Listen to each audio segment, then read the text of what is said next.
Muy buenas tardes a todo el auditorio. Gracias por acompañarnos. El tema de hoy es un tema muy interesante, muy de moda, que es el de los lentes premium, que ahora está muy de moda y que obviamente todos queremos poder hacer esto y brindarles la mejor atención a nuestros pacientes y la mejor calidad visual. Para esto hoy tenemos un panel de lujo, como era de esperarse, y como somos todos caballeros aquí, las damas siempre van primero.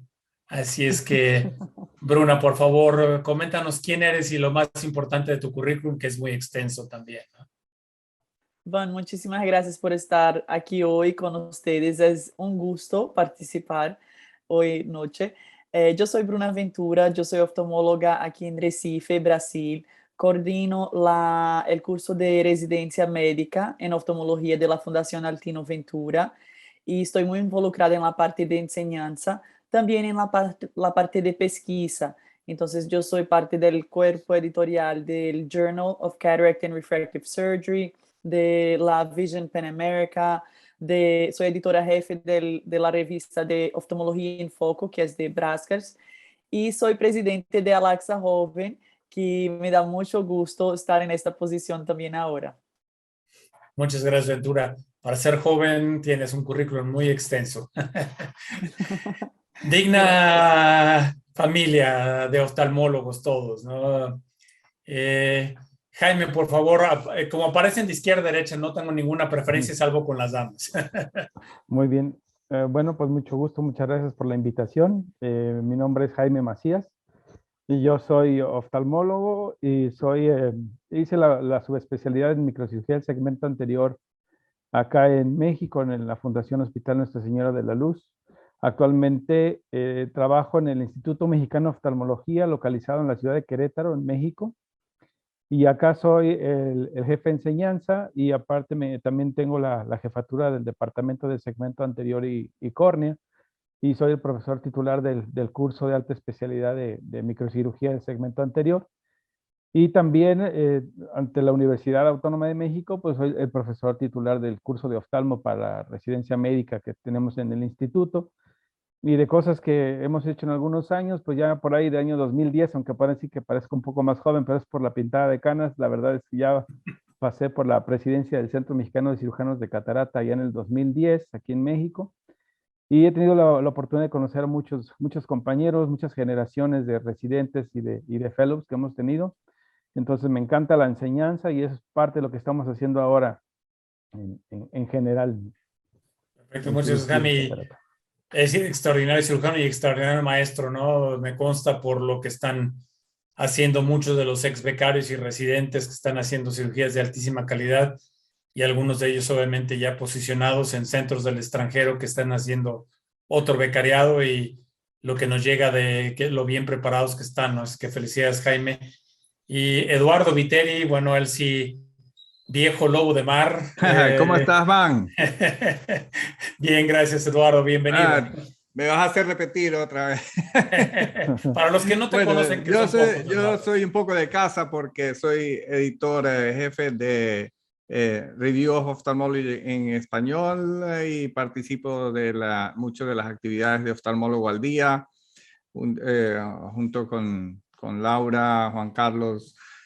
Bueno, y con la Panamericana pues estoy muy involucrado en actividades de educación virtual. Soy coordinador de webinars para Latinoamérica y bueno, hicimos una experiencia cuando no había la fatiga de Zoom y creo que hicimos crecer bastante esa bolita que luego se hizo una bola de nieve y ahora una avalancha, y estamos explorando nuevas formas de comunicación como esta, tertulia, podcast que hacemos entre oftalmólogos, en fin, creo que seguimos tratando de encontrar vías complementarias de comunicación y educación para el oftalmólogo, y principalmente yo me he enfocado en educación médica continua, ya en llegarle al oftalmólogo formado que a veces tiene dificultades en mantenerse al día, ¿no?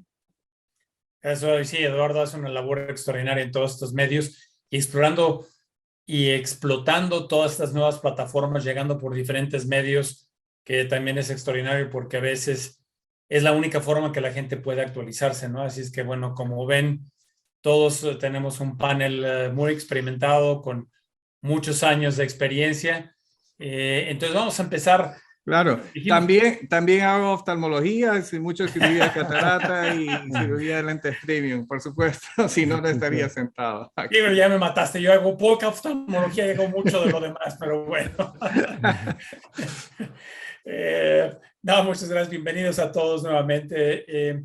Bueno, quizás la pregunta obvia para empezar, porque cuando uno oye lentes premium y le preguntas a alguien qué es un lente premium, y esto lo he oído de colegas, son los lentes multifocales, no, son los extended view, ¿no? Entonces, pues como que cada quien tiene su respuesta de qué es un lente premium, ¿no? Entonces empecemos contigo, Eduardo, ¿qué es un lente premium?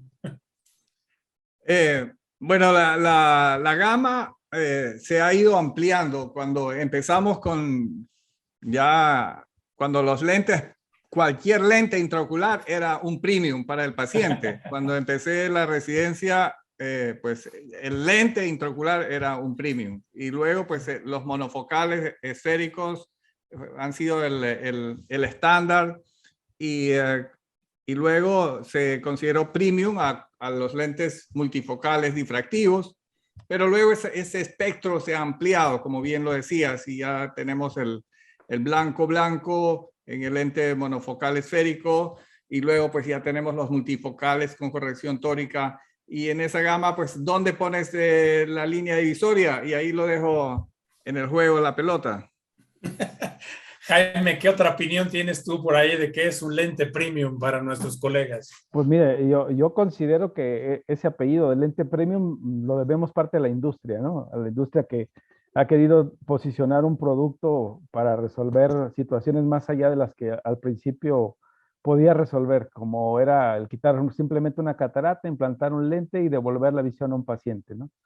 Y ahora, pues, ante la gama de la investigación tecnológica, pues han investigado nuevas formas de poder proporcionar mejor calidad visual, menor disminución del efecto refractivo y se ha ido marcando una tendencia al mercado sobre un producto premium, o sea, un producto que creo que lo han posicionado así como cualquier cosa en el mercado, decir, oye, te voy a vender este producto que es un producto premium que te ofrece más del estándar. Entonces creo que por ahí va mi entendimiento sobre el concepto de lente premium, ¿no? Incluso desde el anglicismo que ya lo utilizamos, ¿no? Premium es así como la velocidad del internet, mientras es premium y pues más te voy a cobrar, ¿no? Que de entrada, o, la, o el mal entendimiento de que a veces los pacientes es que me pusieron lente premium, ¿no? Y ya significa que le pudieron cobrar el triple o el cuádruple, ¿no? Sin necesariamente ser la mejor opción para, para ellos, ¿no?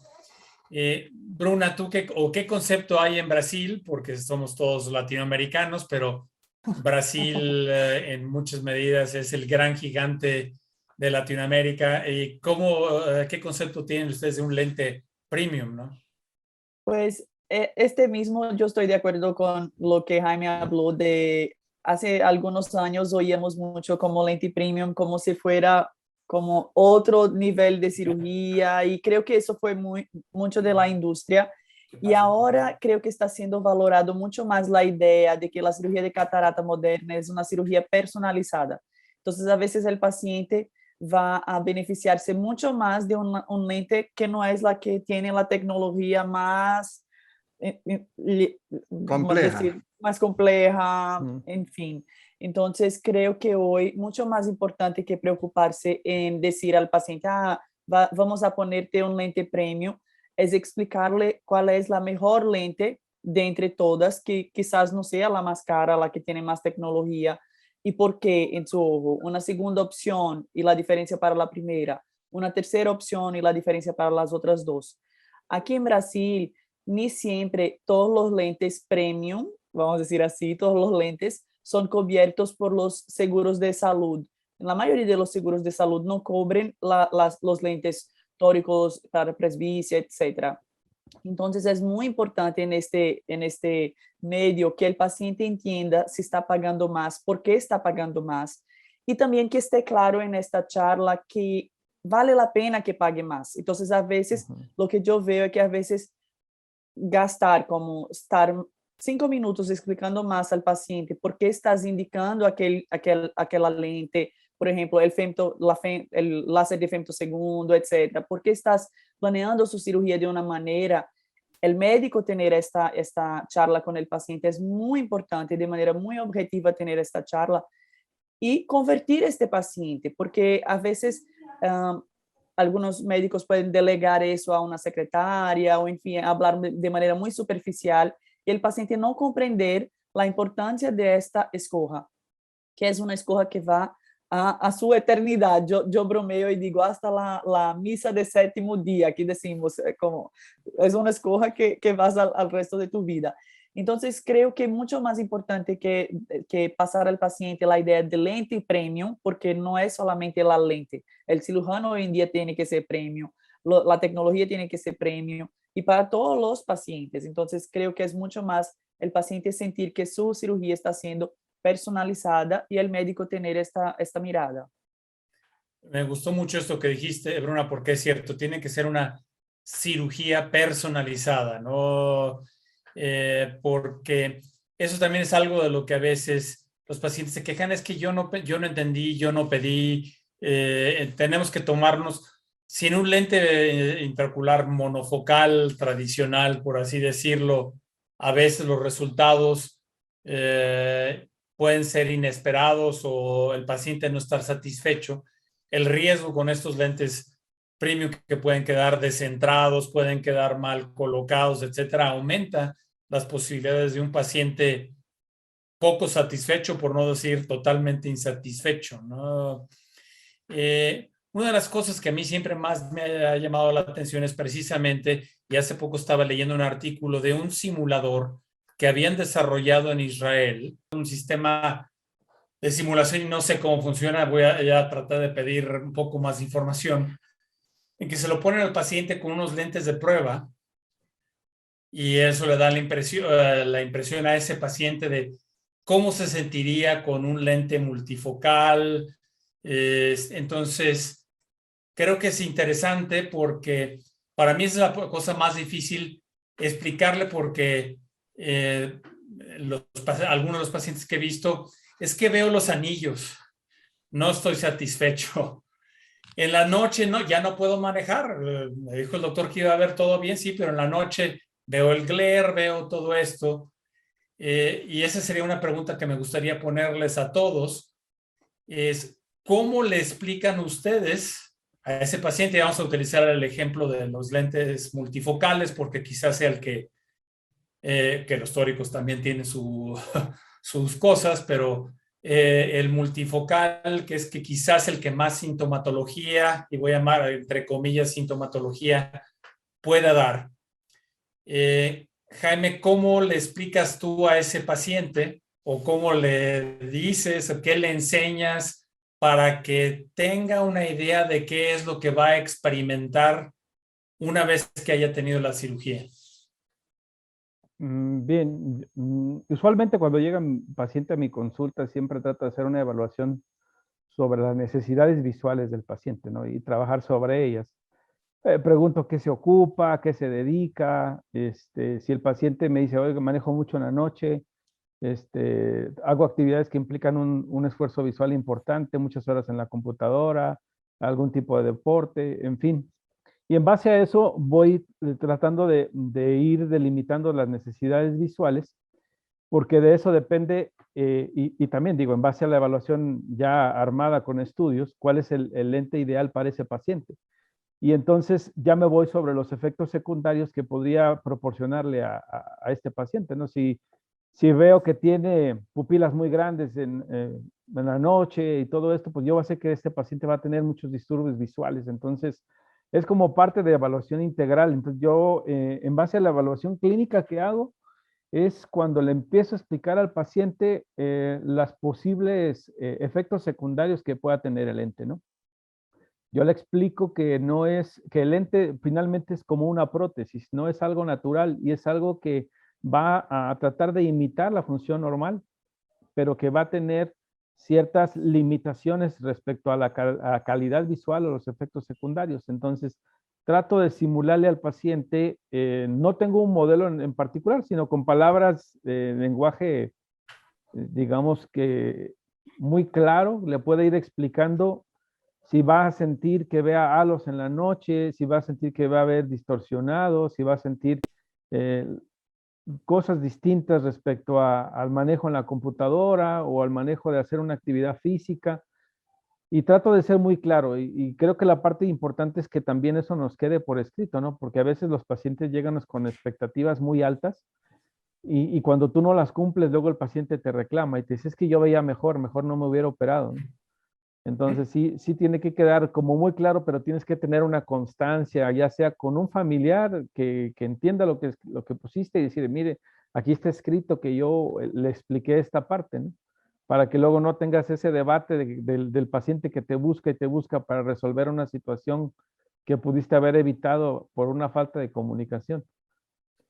Perfecto, es que otra vez la palabra personalizado y explicando tomarse el tiempo, ¿no? Si de por sí en un paciente tradicional, por así decirlo, hay que explicarle en estos pacientes que se van a poner otros lentes que ya tienen más tecnología, por así decirlo, es una cosa muy importante. Bruna, ¿tú cómo evalúas al paciente? ¿Qué, le haces alguna prueba? ¿Le pones lentes de armazón multifocales para que pueda caminar y experimentar lo que va a sentir? ¿Ustedes cómo lo hacen en la clínica Altino Ventura? No, no, creo que es mucho más, es una arte la indicación de estos lentes y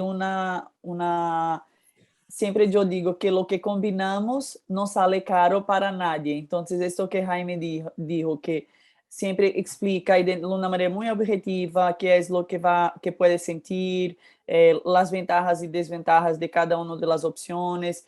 Eso es muy importante. A mí, yo no hago ninguna prueba para el paciente tener una simulación. Eso sería el ideal, esto de Israel que estás diciendo. Para mí, yo creo que sería fantástico para el paciente tener la real noción que es, por ejemplo, la independencia de gafas para lejos, la independencia para intermedio y lejos o cerca, intermedio y lejos. Y también, aún más, por ejemplo, de las distintas plataformas, ¿qué es cerca en las distintas plataformas? ¿Qué es intermedio? ¿Cómo son los efectos adversos? Entonces, los halos y glare, eso creo que sería muy, muy bueno tener esta simulación. Nosotros no tenemos eso ahora.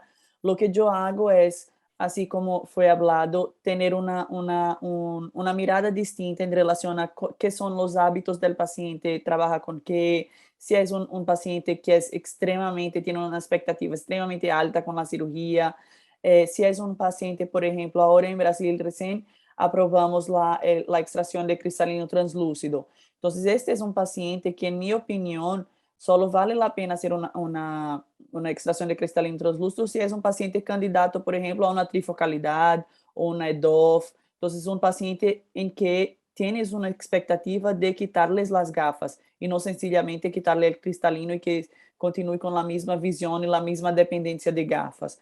Entonces, creo que cuando estás con un paciente adelante de ti, es muy importante entender cómo es su visión hoy, qué es que quiere de su visión, qué independencia quiere de gafas, cómo es el paciente en relación a acostumbrado a su visión. Es un paciente míope que está muy acostumbrado a quitar sus gafas para leer muy bien.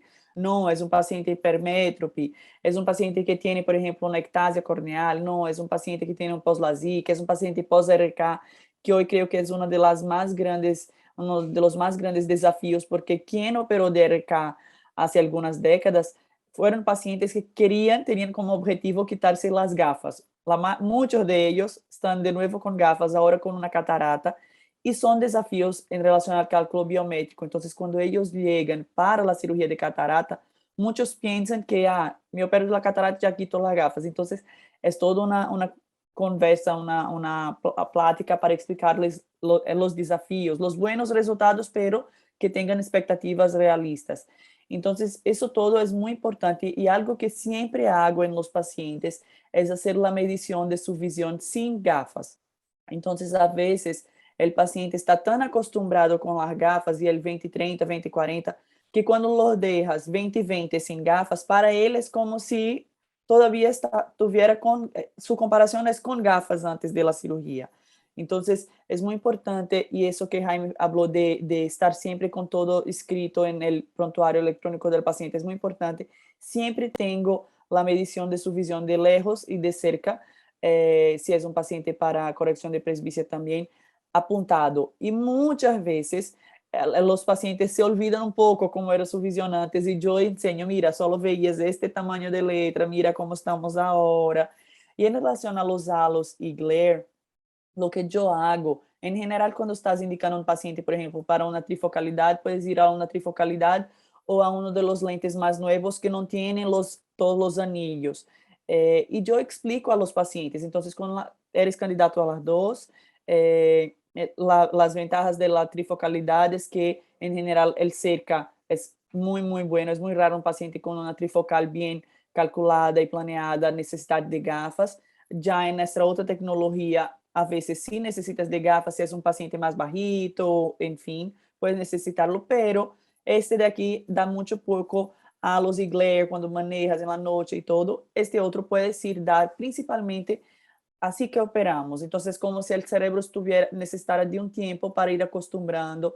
La tendencia es que se mejore con el tiempo.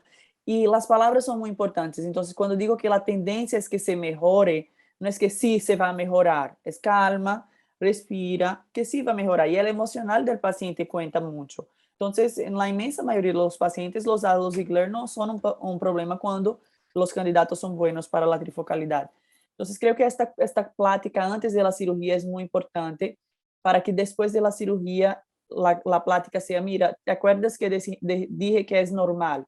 Tu cerebro va a acostumbrarse, calma, vamos con el tiempo y todo. Perfecto, muchas gracias, Bruna. Y es cierto, y creo que otra vez el interrogatorio del paciente, yo me pongo como ejemplo, siempre es malo hablar de uno mismo, pero traté de utilizar 2 veces lentes multifocales, me volvieron loco, nunca me adapté a ellos. Y hoy en día cuando los utilizo, porque he de decir que soy bastante flojo para utilizar mis lentes, pero utilizo mis lentes trifocales, ¿no? Porque eso me da, obviamente, el rango de trabajar en la computadora. Y cuando decías lo de la queratotomía radiada, me confieso culpable, como soy quizás de los más viejitos acá, hice mucha queratotomía radiada alguna vez, entonces soy causante de esas cataratas que ahora estás viendo por ahí, ¿no? Pero sí es cierto, son casos muy difíciles de manejar después de, ¿no? Además por todas las ectasias. Eduardo, ¿tú Sí, cómo evalúas al paciente? ¿Cómo le explicas? ¿Tienes alguna forma de sí, simular lo que puede haber en un momento dado? sí, pues han sido muy, muy completas los comentarios y básicamente creo que esa es la conducta en general. Solamente para destacar lo que yo tomo muy en cuenta son los hábitos de conducción o las necesidades de conducción del paciente. Si es una persona que tiene que conducir en la noche en sitios que yo sé que tiene que salir de la ciudad o que tanto conduce en la noche, pues eso para mí es decisivo o es para un factor en contra, ¿no? Y yo tengo unos modelos grandes de lentes difractivos, translúcidos, y entonces se lo muestro al paciente así y le digo, mire, usted ve eso, entonces ve esos anillos, sí, y tiene este lente que no tiene anillos, sí, esa es la diferencia, la ve. El lente que tiene anillos, esos anillos le permiten a la persona ver de cerca, pero esos anillos le generan halos alrededor de las luces. Entonces, de esa manera, el paciente, si quiere ver de cerca, tiene que tener halos. Si no quiere ver halos, entonces tiene que optar por otro lente. Últimamente, y con los lentes EDOF de menos anillos, en realidad, pues a mí mi experiencia fue que seguía teniendo los problemas de los halos alrededor de las luces. Es cierto, en la noche un poco menos, pero seguían estando presentes. y sacrificaba visión de cerca. Y las nuevas tecnologías que estamos teniendo ahora de diseños de lentes sí han sido una solución para muchos pacientes. Y vuelvo al tema de la comparación de la conducción y con un lente que, por ejemplo, un paciente que considero que puede beneficiarse de un lente tipo Vivity, entonces le digo, mire, con este lente usted va a ver del tablero hacia adelante, pero y va a ver su celular si tiene manos largas, pero para ver detalle pequeño va a necesitar un lente muy poquito. La idea es mejorar su calidad de vida, no que pase la prueba de la Fuerza Aérea de pilotear aviones. Entonces, se la pongo bien, digamos, comparaciones bien de la vida diaria, ¿no? Bien, para que entienda lo que puede escoger. Perfecto, Oye, muchas gracias. oye, ¿puedo Sí, preguntar claro, algo? por supuesto, Jaime, dime. Bueno, ahorita aprovechando que está Bruna y Eduardo, que sé que tienen mucha experiencia, aquí yo quería preguntar, la cirugía en el cristalino transparente en el paciente métrope, porque he operado unos cuantos casos que la verdad me han dado dolor de cabeza tremendo porque son pacientes que a lo lejos ven perfectamente bien y buscaban una solución para presbicia. Cuando es un paciente con hipermetropía, la gran mayoría de pacientes que operamos con cristalino transparente están contentos. O cuando tienen catarata, así hayan sido emétropes, pues van a estar contentos porque tuvieron una limitación visual y luego mejoraron. Pero los pacientes que son emétropes y que por hacer una cirugía cristalino transparente y implantar el lente que por estudios pueda corresponder, es un paciente que no está nada satisfecho, porque compara desde luego la visión perfecta que tenía a lo lejos y dice, pues sí, veo bien de cerca, pero no veo bien de lejos y no están contentos. No sé ustedes qué opinión tienen de operar pacientes con cristalino transparente en métropes. En pacientes muy motivados, yo les planteo una monovisión con lente multifocal. O sea, solamente el ojo dominante no lo toco y el ojo no dominante, luego de toda esta explicación y sabiendo pues todo lo que hemos conversado antes y que tenga muy claro y le muestro el modelito con los anillos y que lo va a ver. O sea, no le digo que lo puede ver, les digo que lo va a ver. Y que es la única manera de que puedan ver de cerca y puedan usar el celular. La gente lo que quiere generalmente es usar su celular. O sea, si usted va a estar contento usando su celular en el día a día sin depender de lentes, entonces sí. Si usted quiere enhebrar agujas sin lentes, entonces no. Pero de una Bruna, manera tú. general, los pacientes emétropes, hasta con cataratas iniciales, por ejemplo, yo sé que son pacientes que tenemos que estar muy más pendientes de organizar su expectativa, porque en general para ellos es como que, ay, veo muy bien, como 20/25, muchos 20/20, pero ves la catarata, ves como los vacúolos muchas veces, el cambio de color, que sí está cambiando su sensibilidad de contraste, visión nocturna, todo eso. Pero para él, como fue algo que se desarrolló despacito, para él muchas veces ni se fija. Entonces, después de la cirugía, en general, estos pacientes son mucho más exigentes si no se quedan, por ejemplo, wow, el factor de wow para cerca.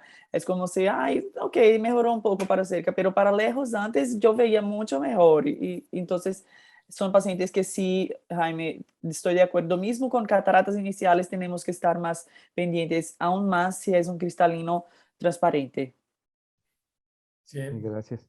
Es una decisión bien difícil. Esos pacientes que ven 20/20, 20/25 son peligrosos para sí mismos y para el médico, ¿no? Porque pueden causar...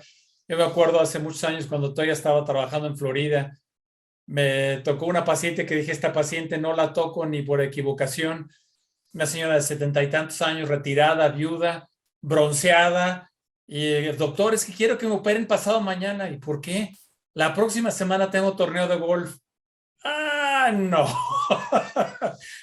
Puede ser porque ella quería, y tenía 20/25 más, pero ella quería ver el 20/15 para poder ganar el torneo de golf. Dije, no voy a ser culpable de que no gane ese torneo de golf. Y no, puede ser pacientes bien complicados y por eso todos estos lentes nuevos ofrecen muchas ventajas, pero también algunos dolores de cabeza, como diría Jaime, ¿no? Eso me lleva, ya hemos hablado alguna de las, si no hay contraindicaciones absolutas, ¿cuáles considerarían ustedes que serían contraindicaciones? Algunas ya las hemos dicho, pero Bruna, a ti te llegan pacientes varios. ¿Cuáles dirías, no, a este paciente definitivamente ni siquiera, o se lo mando a mi peor enemigo para que esa persona lidie con él, ¿no? ¿Cuáles considerarías contraindicaciones de lentes premium o de mayor tecnología? Mira, para lentes trifocales yo soy bien conservadora y, por ejemplo, en pacientes post-RK, yo prefiero ponerles un monofocal o un monofocal tórico y tengo muy buena experiencia. Yo no prometo a ellos independencia de gafas, muchas veces logramos eso, pero es una cosa prometer y generar esta expectativa, otra cosa es decirles, mira, hay una chance, pero no es enorme, y después darle esto como realidad. Entonces, pacientes post-RK son pacientes que cuando llegan para mí, trifocalidad para mí no está en la mesa. EDOF, yo no me siento confortable todavía, a pesar de saber de muchos colegas que sí reportan buenos resultados en estos pacientes. Yo sigo de manera más conservadora. Pacientes que tienen, por ejemplo, un problema macular, hasta muy recién, yo también contraindicaba lentes para presbicia. Trifocalidad, yo no sigo cuando pacientes tienen problemas maculares, pero los lentes nuevos que tienen modelos distintos de aberración, de modulación de aberración y todo, yo creo que son promisores en este sentido. Entonces, mi expectativa es esto. Es lógico que no es nada que hay artículos científicos embasando eso todavía, pero es lo que queremos. Creo que hay un gap ahí de pacientes que sí tienen, por ejemplo, una sospecha de glaucoma, pero los exámenes todos normales, una membrana epirretiniana muy pequeña sin deformar mácula, un 20/20 en el potencial de visión, en fin, muchas situaciones en que la trifocalidad para mí no sería una indicación, yo prefiero no indicar, pero quisiera por lo menos darles la visión de computadora y teléfono, que hoy en día es en general, 90% de la población tiene eso como cercana. Entonces, creo que estos son mis contraindicaciones de manera en general, en relación a, no a premium, porque en premium pones también tórico y otras cosas, pero en la trifocalidad, que creo que hoy sería una de las grandes discusiones. Claro, porque estamos hablando de muchos tipos, de diferentes tipos de lentes, aunque a todos les etiquetamos esto de premium, ¿no? Eso, evidentemente. Pero pensando así en términos muy generales también, Eduardo, aunque tú sé que estás poniendo varios lentes blanco y otras cosas que también son de mucha avanzada, ¿tienes algo en estos lentes, vamos a seguir diciendo premium, que tú dijeras no? En pacientes, creo que ya dijiste, obviamente, pacientes que tienen que manejar en las noches, mejor no meterse en ese tipo de cosas, pero alguna otra contraindicación que tú digas, esos pacientes ni pensarlo, ¿no? Bueno, evaluamos muy bien córnea, la calidad de la curvatura de la córnea y lubricación corneal deben ser adecuadas o suplementadas, y como bien lo dijo Bruna, en general para multifocales difractivos soy bastante conservador, porque también ya, pues yo empecé a implantar esos multifocales hace, en sus primeras generaciones. Entonces tengo pacientes que tenían sus córneas normales hace 15 años o hace 18 años, pero las córneas no son como los diamantes. O sea, las córneas, así como nos arrugamos nosotros, las córneas también cambian, pierden su curvatura, su regularidad, y la calidad visual se va alterando. Entonces, sí tenemos que pensar no solamente cómo está el paciente a este momento, sino cómo puede estar el paciente en 10 o 15 o 20 años. Así que para los multifocales difractivos sí soy bastante conservador.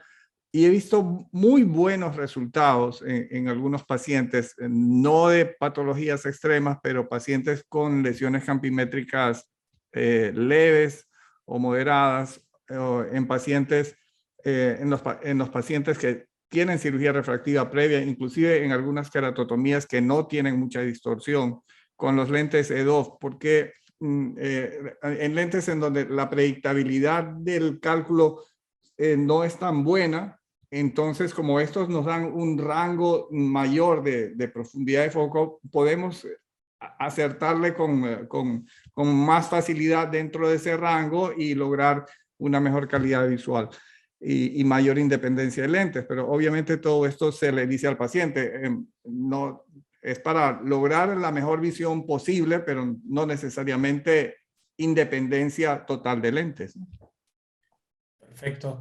Jaime, creo que una de las cosas que estaba tocando ahora Eduardo es obviamente con esto el cálculo del lente, y bueno, el cálculo del lente es importantísimo en todo este tipo de lentes especiales. Empezamos contigo con esto, Jaime. ¿Cuál es la fórmula o fórmulas que más utilizas para este tipo de cálculos de lentes especiales?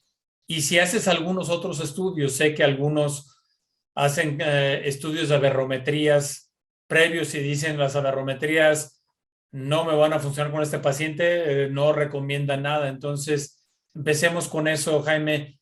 ¿Qué fórmula o fórmulas utilizas en un paciente, digamos, tradicional, no, que hizo post-queratotomía radiada o cosas así, que ya son otras situaciones especiales, pero un paciente común y corriente, si es que existe eso, ¿qué fórmulas utilizas y qué otros estudios tomas en cuenta para decidir o no cualquiera de estos lentes? Pues mira, Van, yo creo que ahora dentro de la evaluación del paciente, lo que dijo Eduardo, la evaluación de la superficie ocular ha jugado ya un papel muy importante en la indicación de los lentes premium, ¿no? Lentes multifocales. Entonces, eso es lo primero que hay que evaluar, porque puede haber errores queratométricos que te pueden llevar a un mal cálculo del lente intraocular. Entonces, ese sería el primer punto que yo consideraría, el tener una buena superficie ocular para hacer un buen cálculo, para hacer las tomas de la queratometría. Invariablemente, como lo mencionó Bruna en un inicio, si es una cirugía premium, actualmente ya no se vale escoger este tipo de lentes al ahí se va. Yo creo que tienes que tener todos los equipos necesarios para poder ofrecer lo más cercano a lo óptimo. Entonces, un cálculo de lente intraocular ahora se tiene que hacer por interferometría invariablemente, si el cristalino te lo permite, y si no, bueno, pues un cálculo por inmersión. Y utilizar la fórmula adecuada de acuerdo a la longitud axial, ¿no? Creo que eso sería lo ideal de acuerdo al tamaño del ojo. Y la otra es que sí, actualmente nosotros acá dentro del instituto, como trabajamos en mi práctica privada, sí le pido al paciente mínimo un Pentacam o un OPD y tomo muy en cuenta las aberraciones. Ahorita estamos en discusión si vale o no la pena tomar en cuenta el ángulo kappa, el ángulo alfa, el blanco, etcétera, pero realmente pues hemos estado escarbándole por todos lados para ver qué factores afectan y qué factores no afectan en el desempeño de las lentes intraoculares. Pero sí tomo en cuenta el astigmatismo de la cara anterior, el astigmatismo de la cara posterior. No me quedo con una sola fórmula, uso muchos calculadores, uso el de Ascar, el de Barrett, uso el Panacea, todo el que se me va acomodando para ir teniendo experiencia con los diferentes calculadores y tomando en cuenta lo que me marca tanto el OPD en cuestión de aberraciones o en cuestión de Pentacam, por ejemplo. Veo el mapa de distribución de potencia, si es una córnea monofocal, si es una córnea que ya tenga datos multifocales con la distribución de las queratometrías a lo largo de su superficie, el nivel de esfericidad. Entonces sí tomo en cuenta todas estas cosas para que mi cálculo de lente vaya más enfocado a tener un menor rango de error y obtener un equivalente esférico mínimo. A eso es básicamente a lo que le tiro yo en el cálculo de lente intraocular. Perfecto, gracias. Bruna, ¿tú qué opinas de esto? Sí, estoy de acuerdo. Yo también hago muchas medidas de la córnea, es una de las claves para la cirugía. Cuanto más irregular o más, vamos a decir, desafiador es el caso, en general hago medidas con aún más aparatos, pero de una manera general, mi rutina es hacer las medidas de la biometría con el IOMaster 700, el OPD scan, tanto para mirar el mapa corneal y los datos de keratometría, como también las aberraciones corneales.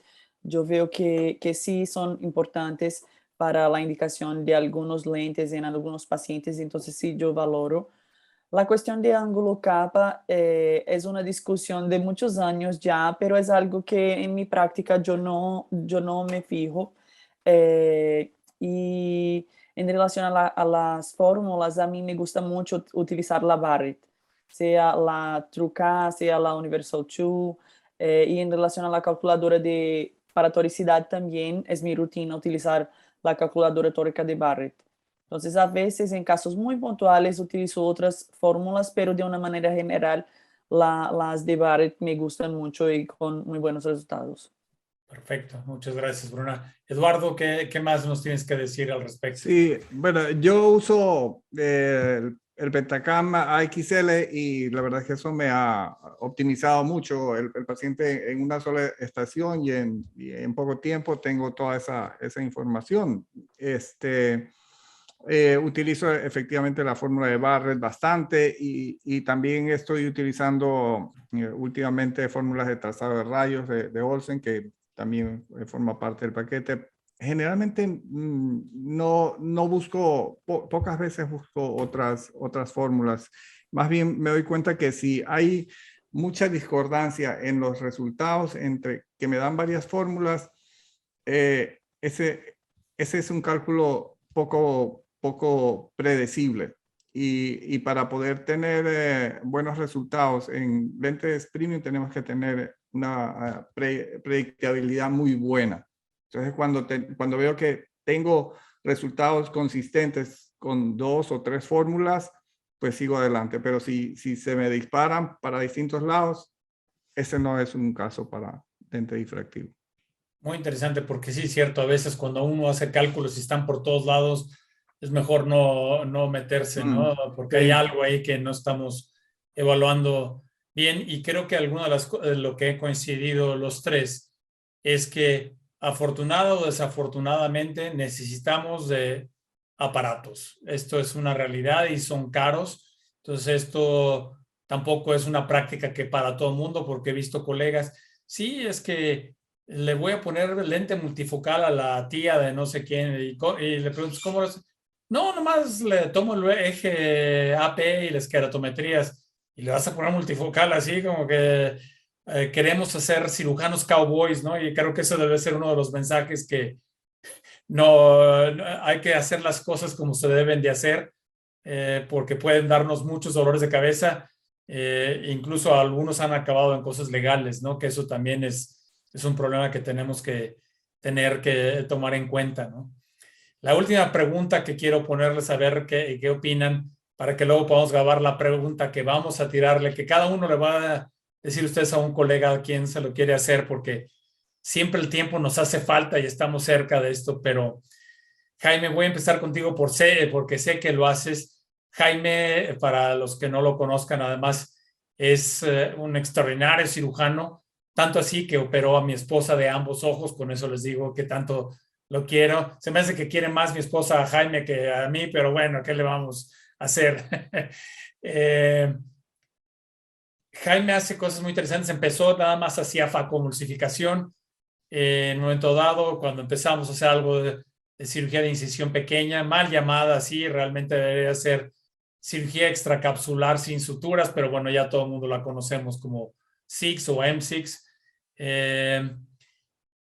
Y está metiendo a través de este tipo de incisiones lentes premium, vamos a llamarle así, que en condiciones normales la gente diría, no, ¿cómo vas a hacer eso? Lo está haciendo. Jaime, ¿qué nos puedes comentar de lo que estás haciendo tú a través de incisiones no faco, ¿no? Bueno, la inquietud surge porque estamos en un centro de enseñanza y creo que es importante ir más allá de lo que siempre estamos haciendo, ¿no? Para tratar de generar nuevo conocimiento.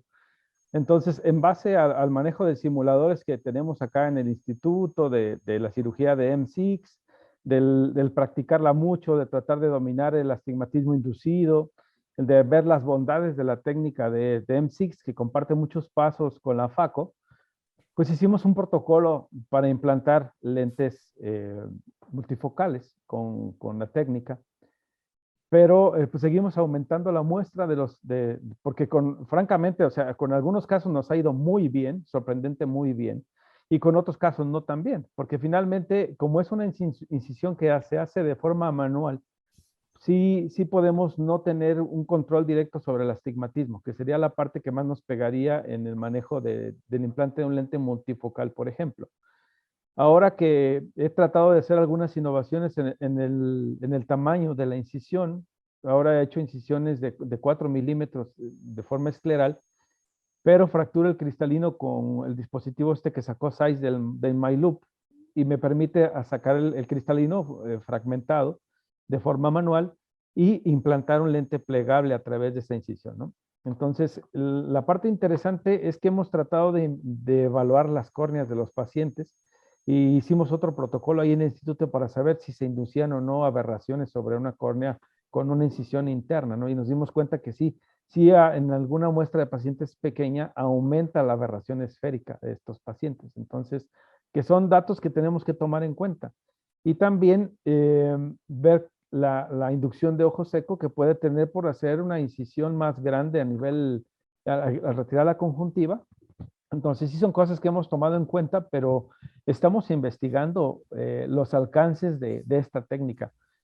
Yo he visto que en los foros la técnica, muchas ocasiones la acotan a que es una técnica barata o que es una técnica para cataratas duras. Sin embargo, yo la he hecho en cristalinos perfectamente para FACO y los resultados son espectaculares. Entonces, lo que estamos viendo es que si queremos tener un alcance de una cirugía de calidad en la formación de nuestros recursos humanos, vayan a donde vayan, tengan o no tengan una máquina de FACO, hagan una cirugía de calidad y que tengan la capacidad incluso de llegar a pensar en poner un lente premium o poner un lente plegable con las bondades que esto implica, ¿no? La buena calidad óptica, el buen material, los bordes cuadrados, el hacerlo a través de una rexis circular continua, etcétera, ¿no? Y ahora otro estudio interesante que estamos empezando a hacer es utilizar lentes tóricos en SIX, pero guiados por hora, ¿no? Para ver qué tal nos va y qué tan reproducible puede ser. Entonces, son cosas interesantes que estamos tratando de hacer para, en un dado caso, no depender quizá de un FACO para hacer una cirugía de buena calidad, ¿no? Pero siempre hay que tener muy en claro cuáles van a ser nuestras limitaciones. Entonces, sí hemos estado tratando de protocolizar todas estas acciones y no nomás hacerlo por incentivación de a ver cómo me va, sino tratar de tener un resultado objetivo y ver realmente qué sirve y qué no funciona de esto. Tienes tu micrófono Había apagado. silenciado porque había ruido ahí afuera. Creo que eso es importante porque es cierto, en la realidad de nuestros países no todo el mundo va a tener acceso a un facomulsificador por los costos, por la dificultad, etcétera, ¿no? Pero el que seamos cirujanos más completos, que manejemos muchas técnicas, muchas fórmulas, etcétera, creo que es una de las principales lecciones que tenemos que hacer. Eduardo, ¿tú estás haciendo alguna otra cosa así más, entre comillas, innovadora en este respecto, aunque no sea necesariamente en el tipo de cirugía, pero tu última capsulita antes de que cerremos como para... Están como usando términos hípicos, entrando por la tranquera, los lentes monofocales EDOF o monofocales Plus, que también vienen a completar esa gama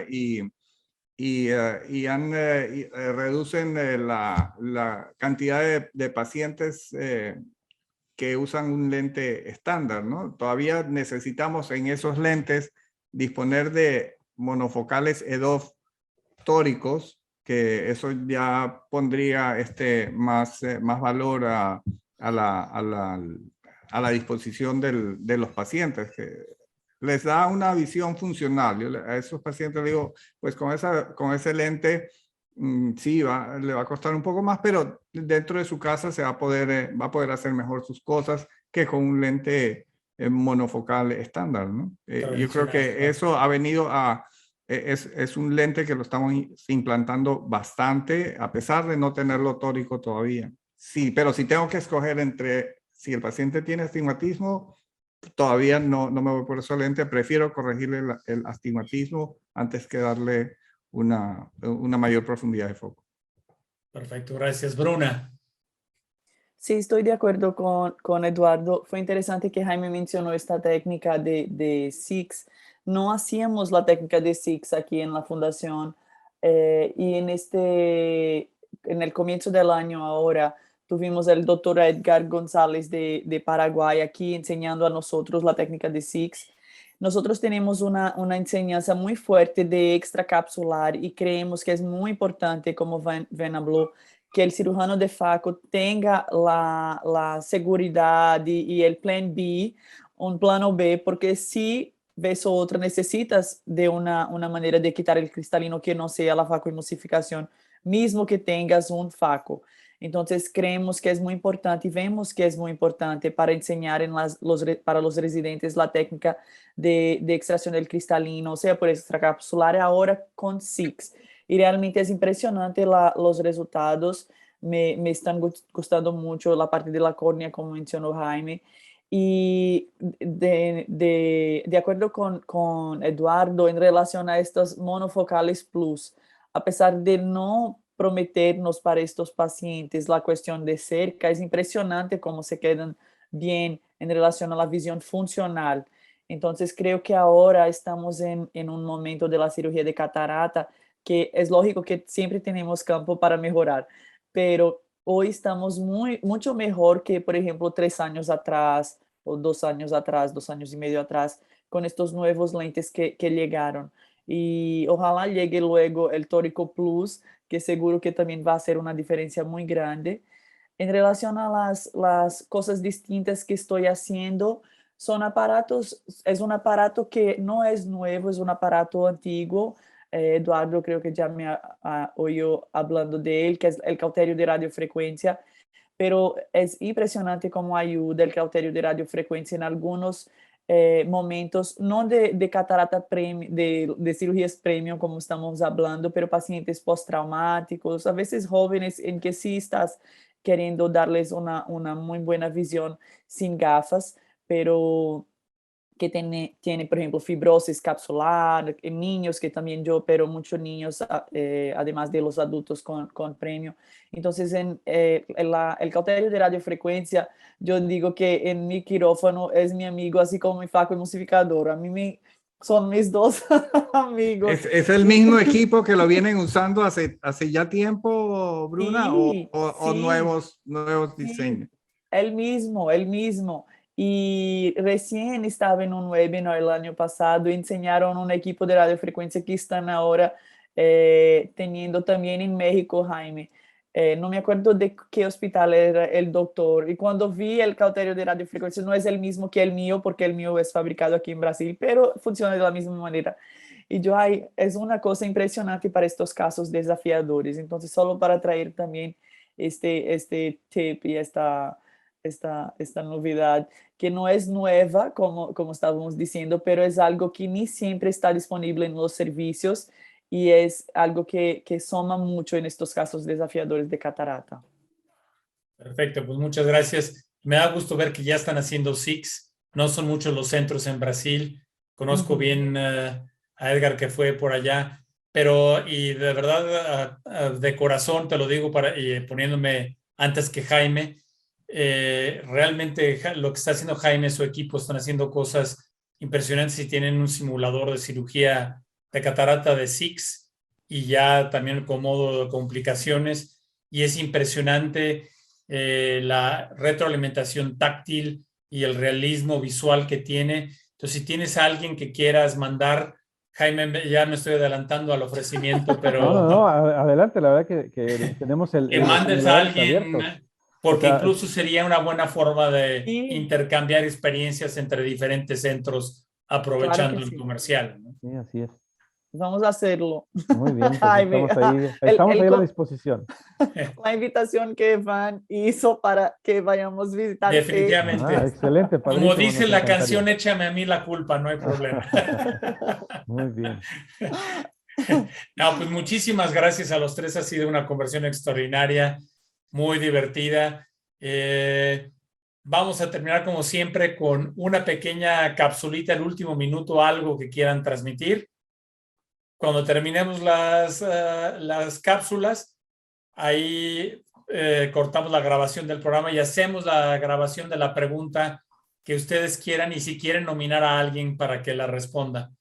Y como otra vez somos caballeros, Bruna, las damas siempre primero. Así es que tu última cápsula, por favor.